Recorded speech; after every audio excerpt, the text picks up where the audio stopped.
All the former president's men who testified in today's joint House hearing of the Committees on National Defense and Security and on the West Philippine Sea firmly push back on any handshake deal between the former President Rodrigo Duterte and Chinese counterpart Xi Jinping in all 8 times they met or faced off in the world stage. So he points a finger at the previous administration without any proof except citing a former defense chief, as we hear more from our Mela Les Moras.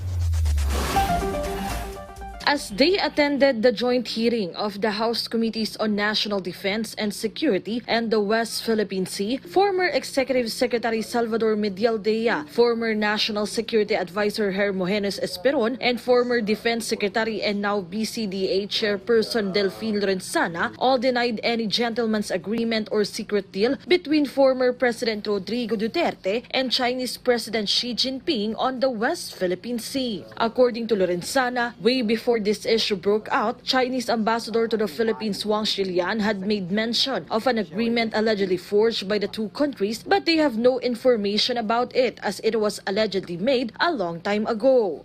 He was claiming that there was this agreement between the embassy of China and officials of the government.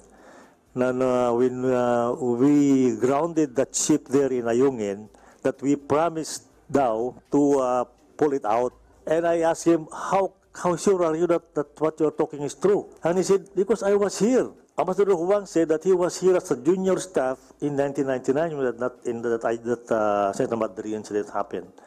And so I said, I cannot find somebody from the retired ranks of the AFP to corroborate what he was saying.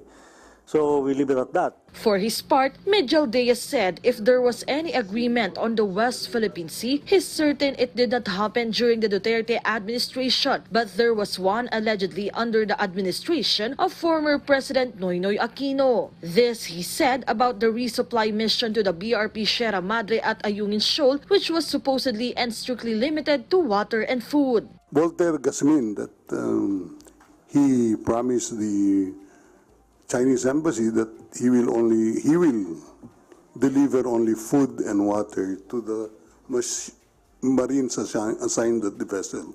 Mr. Chair, was there any talk with the previous administration on rescinding that agreement?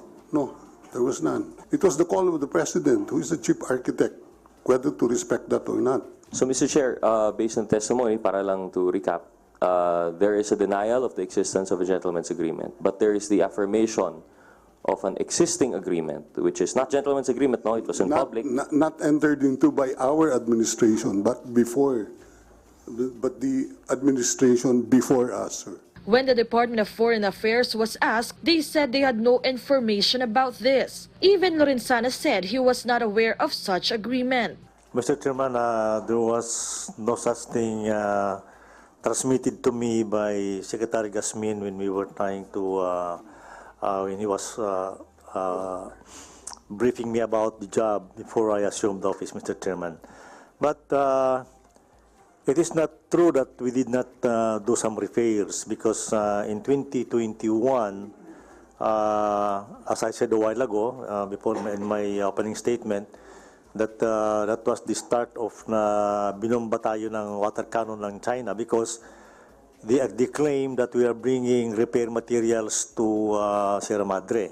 Because of Medialdea's revelation, the committee decided to also invite former Defense Secretary Voltaire Gasmin to the next hearing. Meanwhile, in a press conference, the House leadership assured that whatever the outcome of the joint hearing, they will continue to support the Philippine troops tasked to protect the West Philippine Sea. Rest assured, ito pong pagdating ng budget season ngayong August, September, ang House of Representatives po, as always and as expected, will be in full support to the Philippine Coast Guard, to the Philippine Navy, or ano pang agency that we are